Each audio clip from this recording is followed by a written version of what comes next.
For 10 years, Frank Chong has been the president of SRJC. In October of 2022, he announced that he would be retiring by the end of that year's fall semester. We wanted to hear from the man himself what brought him to this decision. I basically have accomplished pretty much what I set here to do and hopefully leave the college in a better place than I found it. And I think on a personal level, I'm looking forward to the next chapter of my life. I like to tell people I'm an ABC from NYC. I grew up American-born Chinese from New York City. I grew up in the Lower East Side of Manhattan in Chinatown, New York. And, I loved growing up there. And then my sister moved to California and encouraged me to come to school there. And I ended up going to Cal, go Bears, and went to Berkeley. And that's where I'm originally from. But I spent my entire adult life pretty much in California, with the exception of graduate school, and I did a few years working in the Obama administration prior to coming to the JC. I served as President Obama's Deputy Assistant Secretary for Community Colleges. I basically was at the U.S. Department of Education, working for Arne Duncan, who was the Secretary of Education. My job was really to sort of drive the community college public policy and direction during that time. The job, the opportunity to become the president here was very attractive to me. My late sister Joyce worked at Sonoma State. She had actually worked at the JC for a few years. So Sonoma County wasn't foreign to me. Well, it was a great college. I mean, we were going through coming out of a recession. So there was a lot of demand, classes were full, and there were very few resources. By having the bond pass, it provided an additional infusion of resources that we desperately need to keep our technology whole, to keep our faculty hired.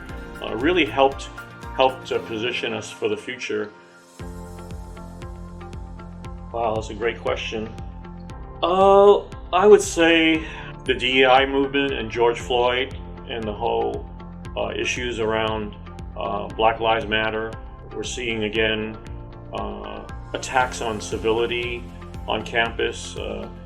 People are not, how would I say, open to different discourse. It seems like there's less tolerance for differences, but at the same time, I think there's greater opportunity to recognize the contributions of African Americans, Asian Americans like myself, Native Americans, LGBTQ community, the trans community, which we have an event today going on at the college. So a lot of it is just recognizing the different faces and voices that have been in our communities but never been given any type of validation. Oh, absolutely. I mean, if you look at the buildings here, I would say that we have a beautiful campus. It's more like a East Coast Ivy League school than it is a community college, so we're very lucky. But the college started in 1918, so over 104 or 5 years old. It's needed what I call an extreme makeover. So we've really taken a building like Garcia Hall, maintained a beautiful brick facade, but in the inside, it looks more like a newsroom or a studio. So really proud of that. And our athletic facilities also needed a fresh makeover. So we now have an Olympic-sized track, an Olympic-sized swimming pool, and all the facilities that our students can thrive in. Of course, Burbank Auditorium, where we have a great theater arts program, music program. Our students and faculty now can showcase their talents. It was tough.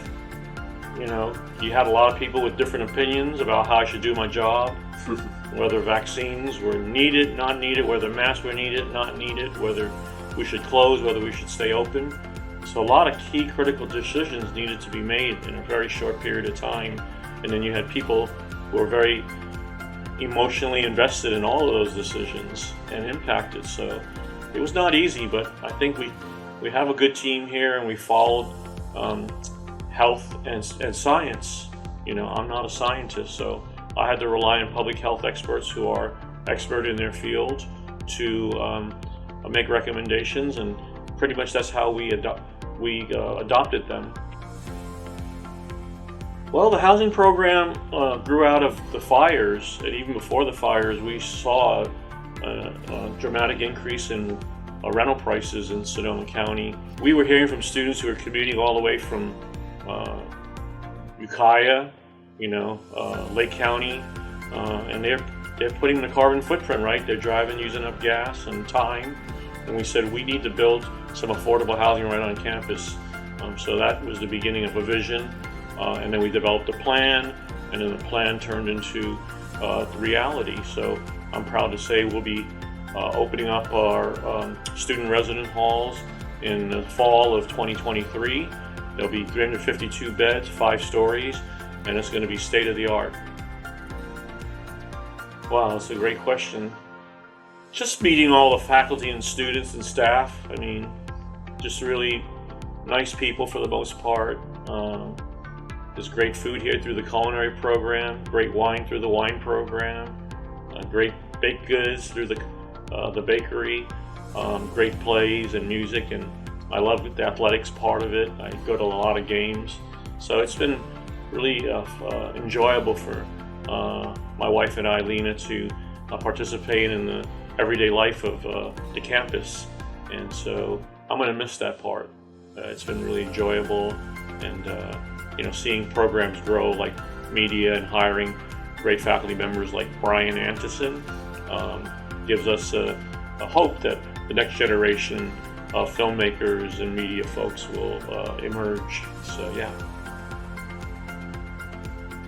I would like to think that connecting the community and what the community needs and what the college can provide. So we were able to get $6 million from PG&E as part of the fire settlement to expand our fire program. We were able to procure $10 million from FEMA to build a construction center in Petaluma. So I'd like to think that we've been cutting edge. We have a program for hemp, with the cannabis industry being legalized. We made great strides in expanding our wine program. Sonoma County is very unique, so wherever there's needs, the community colleges should be at the forefront of being the workforce development leaders of it. So I feel real good about that.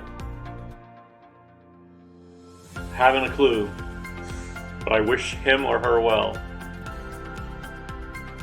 Just controlling my calendar, doing a little more traveling, a little more golfing, a little bit of consulting, and just enjoying life for us old folks that are the graying of America. It's time to pass the torch on to some younger and more energetic folks. And I used to be there, and I want to enjoy the so-called 7th and 8th and 9th innings of my life, and hopefully it'll go extra.